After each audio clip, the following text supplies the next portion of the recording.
del déglu del xool Feeling Dakar. Assalamu alaikum wa rahmatullah. Mesdames et messieurs, chers compatriotes de la diaspora, permettez-moi à cette occasion d'adresser mes plus sincères remerciements à son Excellence, Monsieur le Président de la République,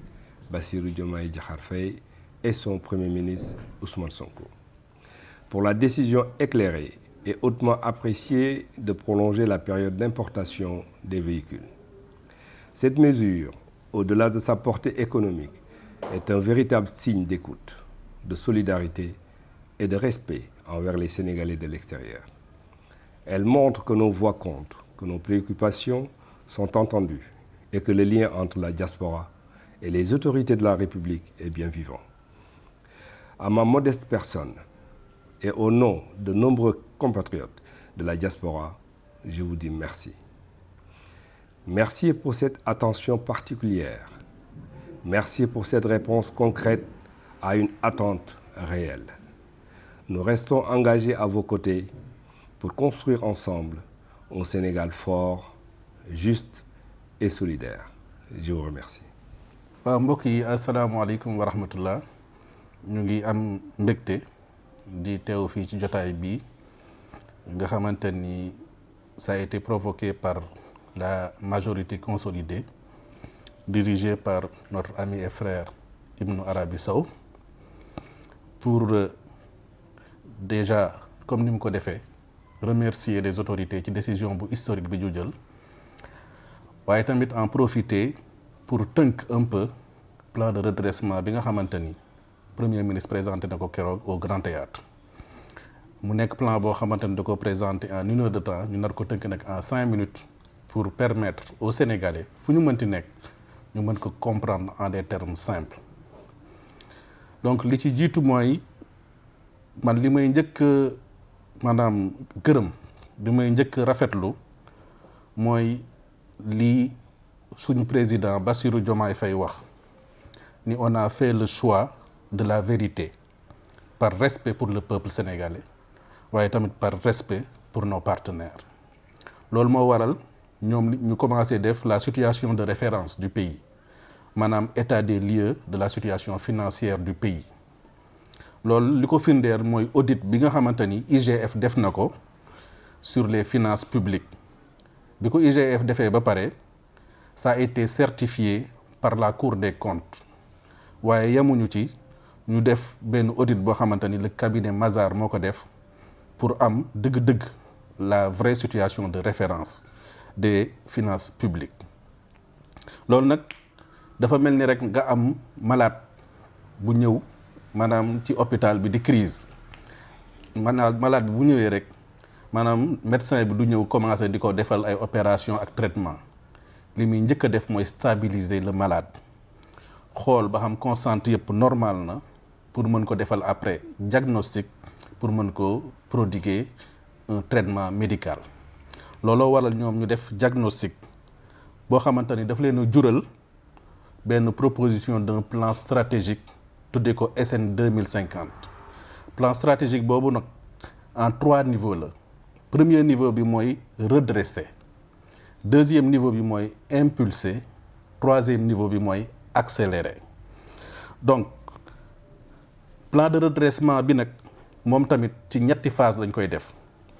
la première phase mooy la réduction des dépenses publiques la deuxième phase mooy la mobilisation des ressources domestiques la troisième phase mooy le financement endogène complémentaire hors endettement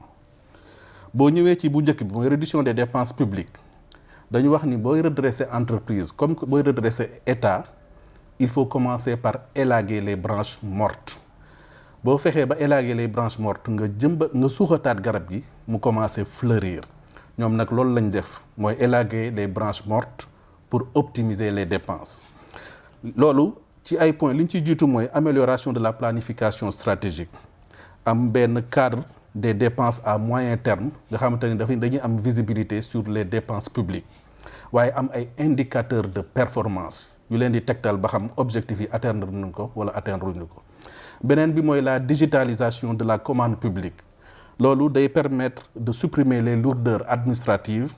permettre une gestion transparente de la commande publique waaye permettre une optimisation de la commande publique pour éviter les redondances. beneen bi mooy la rénovation des procédures d'exécution budgétaire ñëpp xam nañ ni li yéexal exécution wu programme état bi mooy les lourdeurs administratives léegi nag boo ko maîtriser loolu dana la permettre nga am efficacité am pragmatisme ci say action beneen bi mooy la réduction de la taille de l'État maanaam bépp institution boo xamante ni ñoo bokk objectif ñu boole leen méngale leen bu ko defee dinañ optimiser les dépenses de l'État boo déggee optimisation des dépenses de l'État nag mooy lépp lu ñu nar a saytu ñu war koo jënd par exemple ñu ni la lii 100 000 lay jar état ni muy réfléchir mooy ndax lii mën naa ko am ci 50 000 ba pare atteindre les mêmes objectifs mooy efficience. beneen point bi mooy la mobilisation des ressources domestiques objectif bi rek mooy permettre à l'État d'avoir le maximum de ressources pour mën a financer ses projets loolu nag état bi li muy prévoir mooy élargissement de l'assiette fiscale maanaam bëgg na am le maximum de ressources te du yokk l'impôt bi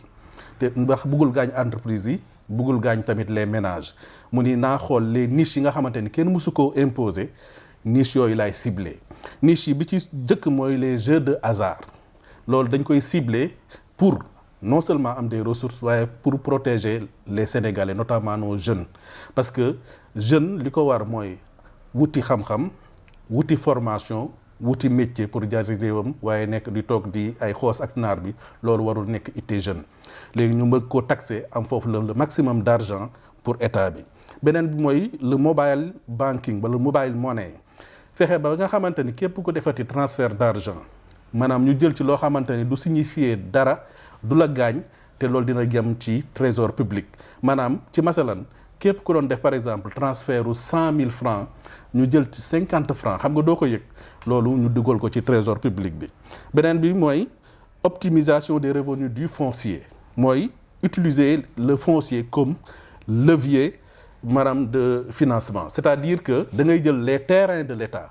jël les immeubles de l'État mën ko hypothéquer pour mën a soulever des fonds yoo xamante ni dina la permettre nga investir ko ci maanaam activité économique yi beneen bi les amendes et redevances ñëpp xam nañ ni fi mu toll nii policiers yi alkaati yi et cetera dañuy def ay amendes ak ay redevances man benn jour dama proposé sax ni nañu def de telle sorte que ni policier bu defati amende wala mu def redevance bu dee fekkee ne amende bi 6 000 francs la les 1 000 francs ñu reverser ko directement aux policiers les 5 000 francs ñu reverser ko au trésor public loolu dina permettre ñu lutter contre la corruption ndax bu boobaa moom dootul nag ko corrompre ba pare dinañ ko mën a nu ñu koy waxee dinañ ko mën a yokk jom mu mën a liggéeyal réewam ndax dina ci gis boppam beneen di mooy le recyclage des actifs mooy li ma doon wax sànq actifu état bi xam nga état bi actionnaire la ci état ci entreprise yu bëri état bi day fexe déjà identifier ci yan entreprise la am ay action mu récupérer les dividendes yi mu fa waroon récupérer te daaw ñu ko récupérer beneen bi mooy yeneen entreprise yi nga xamante ni dañoo nekk ci ay secteurs stratégiques te état bi amu fa action mu fexe ba am fa ay action ndax léegi on a des états commerçants foofu la àdduna toll beneen bi mooy la fiscalité environnementale xam nga bépp entreprise buy investir ci dëkk bi parfois dañ lay def loo ay études de faisabilité waaye dañ lay defal loo étude d'impact environnemental parce que li ngay def day polluer environnement donc yow da nga war a contribuer à hauteur de cela looloo tax état bi war la taxer donc boo ñëwee tamit ci beneen point bi mooy le financement endogène mooy ñoom dañoo wax ni 90% du financement dañoo bëgg état bi réaliser ko boppam te du ko jëlee ci endettement extérieur ndax ku la abal ay bët fu ko neex rek ngay xool te koo ëmb sanqaram ëmb kersam ñun comme dañoo bëgg souveraineté dañoo bëgg a mën suñu bopp donc mënal suñu bopp loolu li koy indi mooy nga mën a am sa financement bopp financer sa projet bopp loolu li ci jiitu mooy appel à l'épargne publique loolu dama koy tuddee li marque boobu ñu doon wax FOBU for us by us pour nous et par nous c'est-à-dire que les grands projets structurants de l'État que les ressortissants sénégalais je pense aux ressortissants de la diaspora ñu dajale leen wala sénégalais yi en termes de kii ñu dajale leen ñoom seen bopp ñu financer les grands projets structurants de l'État beneen bi mooy éviter de s'endetter en devise parce que boo lebee ci par exemple dollar xam nga dollar bi day fluctuer tey mën na nekk 500 bu subaa mu nekk 700 booy fay nga leboon mu nekk 500 booy fay bu nekkee 700 la ngay fay day gën a bëri alors que boo lebee say doomu dëkk en CFA booy fay maanaam montant ba nga leboon rek loolu ngay fay. beneen bi mooy la promotion d'un secteur bancaire national état bi dafa am objectif regrouper yenn institutions yoo xamante ne ci financement la ñuy yëngatu la banque agricole le FONSIS moo fexe ba taxawal une banque nationale pour le financement de l'économie ba pare banque yooyu ñu dugal ci nag le secteur privé national. beneen bi mooy la finance islamique comme moo ëpp sécurité moo gën a sain. beneen bi mooy la renégociation des contrats stratégiques fépp foo xamante ni état bi dafa amoon ay 10% mu fexe ba am fa 20% 25% loolu gën a dugg ci gafaga yi état bi. beneen bi ma ci gën a neex nag mooy le financement participatif loolu boo ko bëggoo comprendre rek da ngay xool le modèle de Touba ca kanam maanaam ku nekk day joxe 1000 francs à travers une plateforme yow boo amee 1000 francs nga joxe ku am 10 000 joxe ku am 1 million joxe loolu bu ñu ko dajalee mu jëm ci activités yi nga xamante ni dañ koy day c'est activités yoo xamante ni day dem ci communauté bi loolu lay financer loolu mooy le financement participatif man dama gëm ni état bi du Bassirou Diomaye Faye rek moo koy defar wala Ousmane Sonko ku ci nekk da nga war a sénégalais foo mënti nekk dañoo war a booloo tàmbalee ko suñuy quartier bu nekk am groupe WhatsApp maanaam ñu am benn plateforme boo xamante ni chaque mois nit ñi dañuy cotiser foofu famille yi dañuy cotiser 1000 francs par exemple bu ñu dajalee loolu jëmaat ci loo xamante ni day defar quartier bi ñu bañ a xaar maire ñu bañ a xaar maanaam état bi. donc lii mooy ñetti phase yi bu wax léeg-léeg lan la lay jural mooy dina ko leen jural ci ressources domestiques yi additionnelles plus de 2111 milliards. dina leen jural ci recyclage d'actifs yi 1091 milliards dina leen jural ci financement endogène yi 1352 milliards additionnels donc yii yëpp boo ko boolee nga laaj ma fan lay jëm ma ne la day dem ci liy financer ci vision 2050 bi projet yi fa identifié woon les 80 projets lii day ñëw pour financer ko mais ñëwul pour fay ay bor donc ci tënk pour bañ a guddal lii mooy tënku plan de redressement économique bi premier ministre bi présenté di préciser rek ni plan bi nekkul à part vision bi nekk à part ñoom ñëpp dañoo imbriqué le plan de redressement est une partie du plan stratégique bi ñu tuddee la SN 2050. du ma jeexal mukk tamit remercier wu ma encore l'État du Sénégal ci li ñu déglu appelu maanaam Ibnu Arabi bi mu def keroog à travers la conférence de presse bi mu jooytoo ni les ressortissants de la diaspora dañoo soxla ñu yokk âge véhicule yi maanaam comme ni mu ko waxee moom ci nasaraan xam naa saa wolof après dina ko gën a saraa maanaam wax neex na waaye ñu déglu la jëfee li nga wax moo ko dàq di wax rek ni ñi jógee diaspora dañoo am tamit beneen volet bu ñu mën a participer ci développement économique et social bu dëkk bi mooy jëlee foofu ay partenaires ay investisseurs indi leen ci dëkk bi pour ñu investir. Il y a des partenaires keroog bi ñu waxee projet Dekkal chemin de fer bi il y a des partenaires yoo xamante ni ils se sont manifestés pour dëgg-dëgg financer ce projet même si on a eu écho que ni ce projet est en cours néanmoins discussion yi mën nañ ko gën a élargir en tout cas li may ñaan autorités yi mooy ñu recevoir par exemple les membres de la majorité élargie pour yaatal waxtaan boobu yaatal opportunité yi nga xamante ni dinañ ko mën a indi pour Sénégal parce que Sénégal bii dëkku lépp ñëpp la maanaam ñun ñëpp ñoo ci war a jàpp maanaam jàppal ma jàppala li ko Baye Fall yi doxee rek góor jàpp ci góor mu jàpp ci góor ba ci boromam donc li ci am solo mooy ñun ñëpp suñu intérêt ak suñu bëgg-bëgg mooy fexe ba réew mi naat réew bu développé Sénégalais yi comme ni ma koy waxee ñoom ñëpp nekk ay buur comme ni ko waa Qatar nekkee comme ni ko waa Dubaï nekkee waaw asalaamaaleykum wa rahmatullah. salaamaaleykum jërëjëf dama wax ñeenti jërëjëf gi jiitu mooy goog njiitu réew mi teg ci njiitu jëwriñ ñi waaye teg ci Ibnu Arabi Sow ginnaaw bu ma jërëjëfalee askanu Sénégal muy ñeenti jërëjëf lu tax ma wax jërëjëfu Ibnu Arabi Sow mooy jottali gi mu jottali njàmbatu immigré yi waxal leen te bi mu waxee kilifa yi dégg nañ te kilifa yu mel nii lañu soxla woon yoo xam ne ñun ak ñoom a niroo comme na ko waykat ba waye woon ci 2014 Youssou Ndour dajeeg juddug parti Pastef maag yéen niroo ñafe rek la ñu gëm góorgóorlu leen jamono ngi ñëw yéen yor Sénégal lu lëndëm te jàddu yoon bu leen ko dara jaral ndimbalum yàlla yaatu na. loolu di lu ama am solo waaye dama koy misaal tey bu ngeen gisee nii ma soloo ñu ngi ci safar ji ndax li ñuy wax am jëf jël Omar wax na ko léegi muy kiiwu Touba ca kanam financement participatif du noonu nga ko waxee sëñ Touba ginnaaw bi mu ñibbisee géej ba jàkkay njaareem ji noppi mu bëgg a sumb bopp jumaay Touba loolu ñu ngi ci 1926 ñu ne ko lii gros œuvre la faaw tubaab bi jàpp ci mu lànk am ci mag ñi ñoo xam ne mbir mi jaaxal na leen mu ubbi leen ci wax leen li tax ca la maam Thierno Ibra Faty daanoo jël joxe àddee 128 000 francs jëf jël ba tey sëñ bi digal frais yi maanaam waa réew mi tey comme nii ne kenn ku nekk mel nii li nga wax tey ci mobile money li nga wax ci nangam ak yooyu na ci jëfandiku na ci participer 28 francs ñaar fukki 15 ak juróom-ñett waral chiffre 28 loolee ñu koy dajale di ko dajale jamono boobu mën na juróom benni tam daret 5 millions ci jamono boobu mu ne leen lu ngeen di defee leen ko nii li tax ma tudd loolu nag Ousmane Sonko dafa dem cérémonie dédicace su Khadim Bamba Diagne sur le doctrine mouride mu ne lii laa gëm muy tëralin wu mel nii mooy nga sukkandiku ci sa bopp tey loolu moo indi richesse bi nga xam ne moo am tout en nag garder sa identité culturelle loolu nag moo tax exercice bi nga xam ne moom la premier ministre def keroog ànd ko ak gouvernement bi wax ñu dëgg ji maanaam li waa ji di wax banque mondiale tëral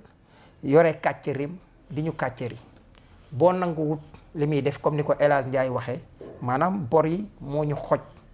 du ñu rëcc saa su nekk ñu la koy tegal dama gis nag ci pénc mi am ñu tàmbali di yàq xel yi muy saytaane waxul dëgg waaye yàq nay xel ne leen 5000 milliards yii ñu nar a def ci yéen la ko état bi nar a jële waaw ñun xanaa du ñun ñoo toog bañ a xool suñu ay ressources ba ki ñu dénkoon réew mi jaar fa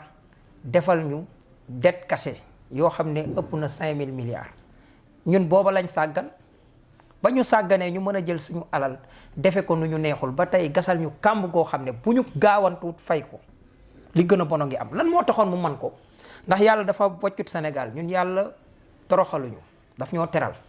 ndax yàlla am réew bu la ko joxee jox la 700 kilomètres de côte jox la terre arable jox la fanweeri ballu mbidaare ak juróom-ñaar dale ko ci jamaa ba ci xorom lépp di ay ressources kooku yàlla deful la ngay kundóol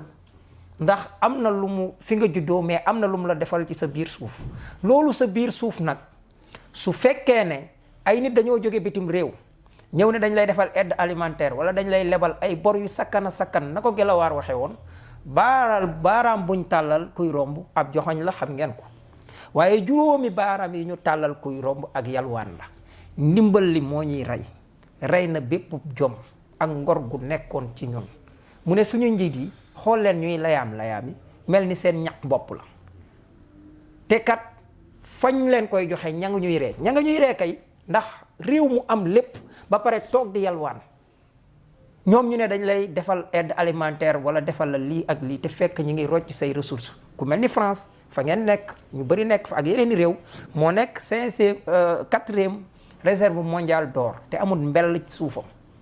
kon lu ko may or boobu ba mu nekk 4e réserve mondiale oru Mali oru Sénégal oru lan moo tax muy taal courant muy leer ndax la ñuy wax uranium ba ca Niger waaye zircon bi nga xam ne mooy mbar mi te nekk biir Sénégal kon loolu yëpp nag dafa jot li ñëpp bokk ñëpp jóg ci li ñëpp bokk ñëpp jot ci Ousmane ñëw taal xel yi dégg naa ko sànq ci Touba li sëñ bi seede ci moom nga xam ne dafa dëggal la sëñ bi ñaanoon ca Masalik wa maskani salim minal fujaari wa umun ala ahlihi bi maa in jaari la waxul tay bi waxul leneen ak leneen autoroute de l'eau tey tàmbali na muy li nga xam ne mooy évacuation bi pour mu évacuer dem ca bassin ya waaye fii ak 2029 tuyau yi war a jóge Lac de Guiers ndox mi di dawaat di ñëw ñu mën koy naan loolu mooy solution wu li nga xam ne mooy mbir mi ñun kon dafa mel ni ku yàlla may lépp ñu lebal la ay bor ne la dañ lay lebal nga baaje sa kër échéance bi war a jot soo fayut ñu nangu kër gi te kër googu ñu bëgg nangu kat ndekete kër gi valeur 50 millions la yow yaa ngi leboon intérêt nekk 55 millions ndekete ci biir kër gi am na mbell mu nekk ci biir loo xam ne 50 milliards la te ki lay lebal moom xam na loolu kon kooku dana def lépp ba doo fay dana la xoj ata ngi nii FMI lebaluñu banque mondiale noonu te teewul ñu ngi dund wolof nag nee na silmaxa bu nee na nañ sànnante xeer fekk na xeer a nga ca loxo ba kon Ousmane dafa diagnostiqué maanaam dañoo ñëw saytu li nga xam ne moo nekk ci réew mi ba gis ne dañoo war a joyanti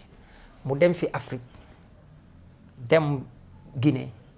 dem Sierra Leone dem feneen ak feneen ak feneen ñooñu am bauxite bu dul jeex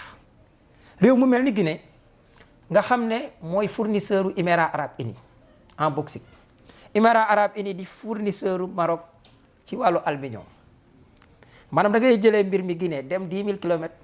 soppali ko indiwaat ko Maroc 8000 kilomètres te Guinée ak Maroc 2000 kilomètres même pas te loolu Guinée am moom la Sénégal am Sénégal it am lu ñooñu amut muy mu am gaz muy énergie bi ñu mën ko soppar ñi Afrique moom boppam kon loolu mu doxe woon siin ba ne la ma jëlee defal nañ ñu nangam mais am na loo xam ne pour des raisons de du ma ca yegg kon gars yi dégg nañu ndey li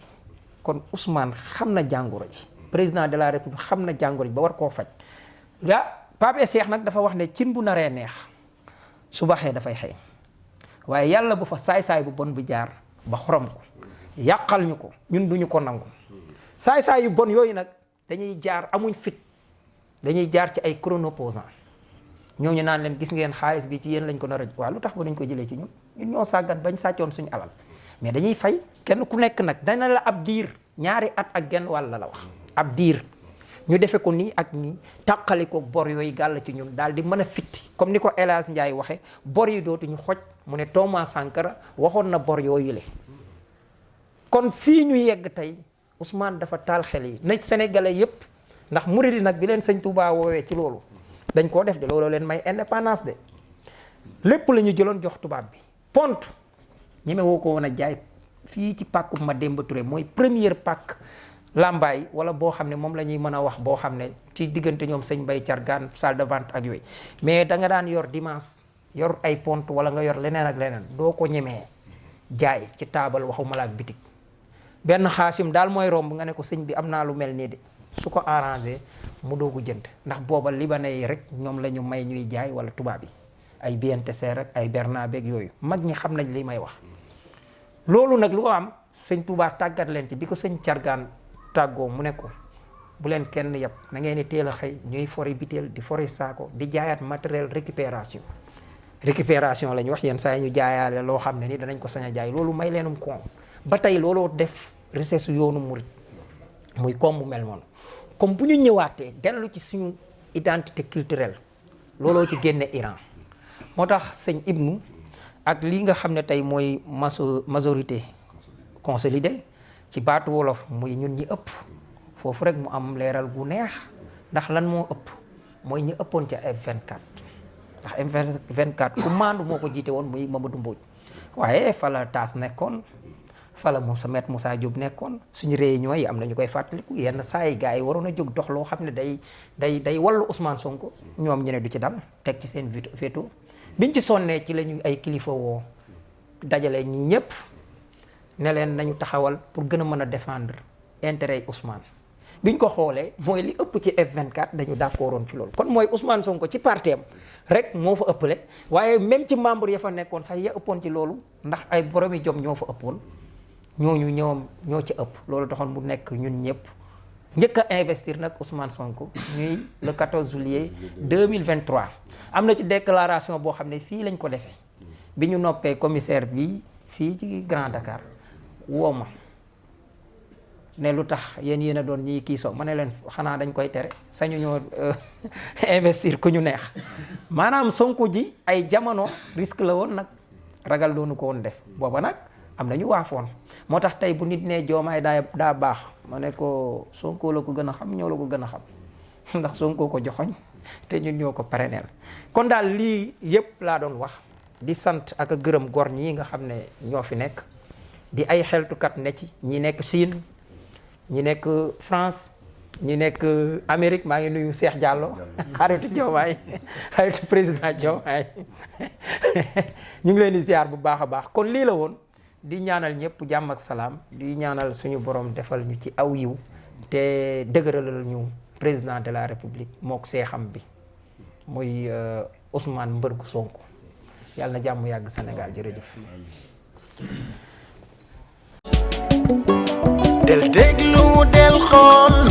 Feeling Dakar site bi lay jox information yu leer Feeling Dakar yaa ngi Feeling Dakar di nga am info yu leer ci people et sport politique Feeling Dakar yaa ngi Feeling Dakar Feeling Dakar notre plateforme d'information